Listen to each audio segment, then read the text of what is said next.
we're perhaps trying to reach a little bit outside of the traditional art world. With these mediums, in principle, it could be art for everyone or art everywhere primarily.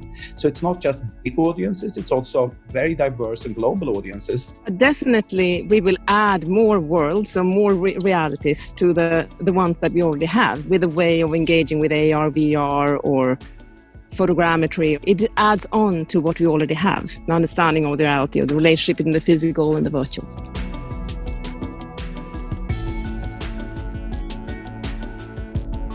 Once or twice every century, there's some new technology that has visual impact that arrives. When a new powerful medium appears, there's always a few years probably of freedom and experimentation. Then things are defined, and that little window of experimentation is a quite interesting period. Right now, we are seeing the introduction of a new medium, or maybe it's a spectrum of mediums, a cluster, but they're all very linked to each other. So I guess mixed reality is what will be the most visible of them. Acute Art is actually a very small organization. We're maybe 8 or 10 people in London. We're based in the Somerset House. And our mission is to see what happens if significant artists are given access to visual tools they may have had on their own.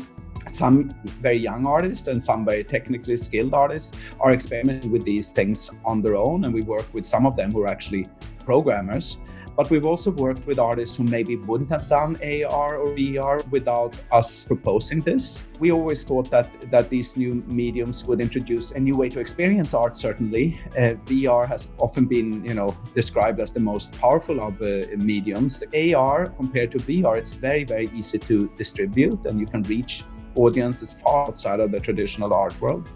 So we've been working with these different visual possibilities, always in close dialogue with artists. We really are artist-centered.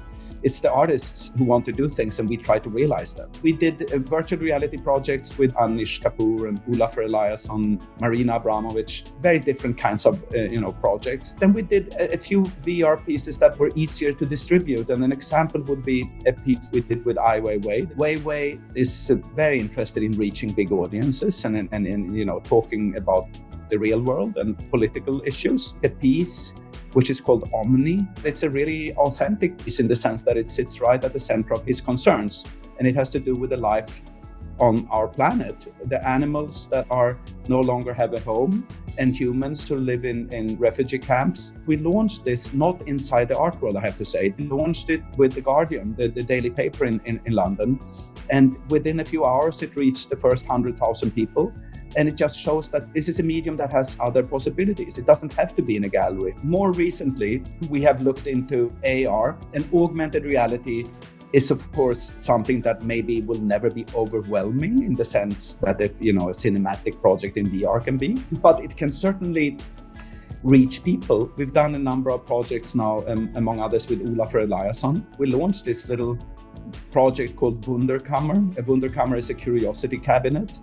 And Ulrika wants to remind everyone that things that we maybe take for granted are quite miraculous, such as sunlight and rainbows and clouds and rain and so on. It's reached, I don't know how many, hundreds of thousands of people. We did a small, rather, humble piece with the Houjana, a kind of ice cube that hovers wherever you want to put it, on this app that we launched recently. It's a very participatory possibility. People place the works where they want to have them, so everyone is turned into a co-producer or a curator. It offers new possibilities, and I would say it's probably the same in the architecture world and in the design world. Thank you, Daniel, to hear your presentation. You talked about the joy of experimentation when a new medium comes about, and this is a kind of little gap. There is this little moment in time where before everything settles in, where there is the joy of experimentation that also happened with photography.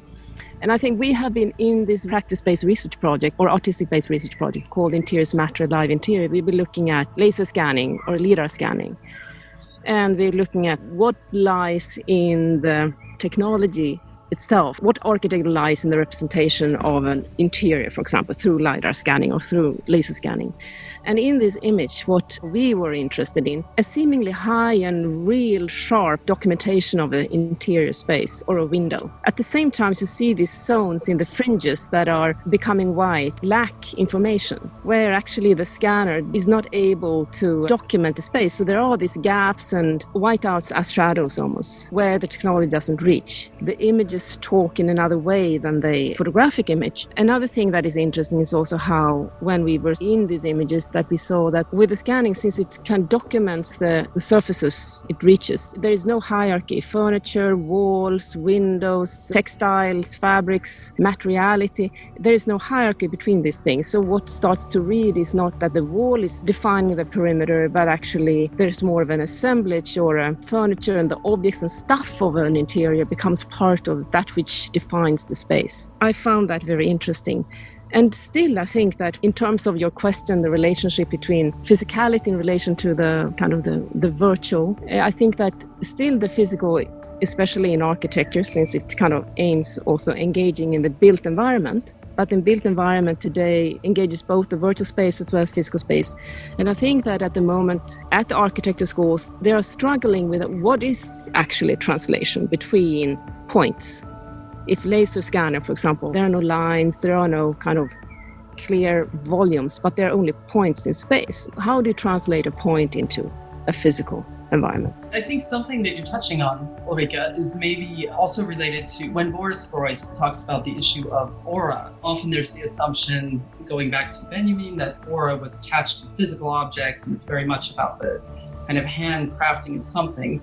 And with mechanical reproducibility, that goes away. We're familiar with that argument. But then Beuys says, actually, with the digital, we're returning to new forms of aura, because each file, each time you implement that, whether you open that on a computer or you print that out, or you translate your point cloud that you're speaking about into a mesh or a 3D print, or that becomes an AR experience, that each entity will have its own aura. So he talks about that almost like this explosion of aura again. And I wonder, I've been thinking about that a lot lately in terms of where do we place value? It's like in the 60s when the whole dematerialization of the art object, that whole discourse about removing the kind of collectability, that you could possess an object and that money, a value would be assigned to that, a kind of capitalist value. Now, when we work with these forms, like, what does that do to our ideas of value in art making or architecture? We have not really monetized the things we've been doing, and it's not been, I've done most things in the art world, like writing and curating and teaching and directing and all of that, but I've never been involved with the art market. But of course, I often get questions like, where will these end up? Where will they end up institutionally? I'm sure that these VR experiments we've done could be editioned and probably collected and sold. And, there's nothing wrong in that. If artists want to make money out of it, that is clear, and maybe they could be of interest for us too. But it also feels that it wouldn't exhaust the possibilities of this. It could really be distributed through different channels in other ways, and that would be, closer to our mission or vision of trying to reach outside of the traditional structures. With the AR world, of course, you can reach hundreds and thousands or actually millions, and I guess we did with some of these projects. Could one reintroduce scarcity? Maybe we could, say that ice cube exists in an edition of one, geolocated, at some very important collector's house.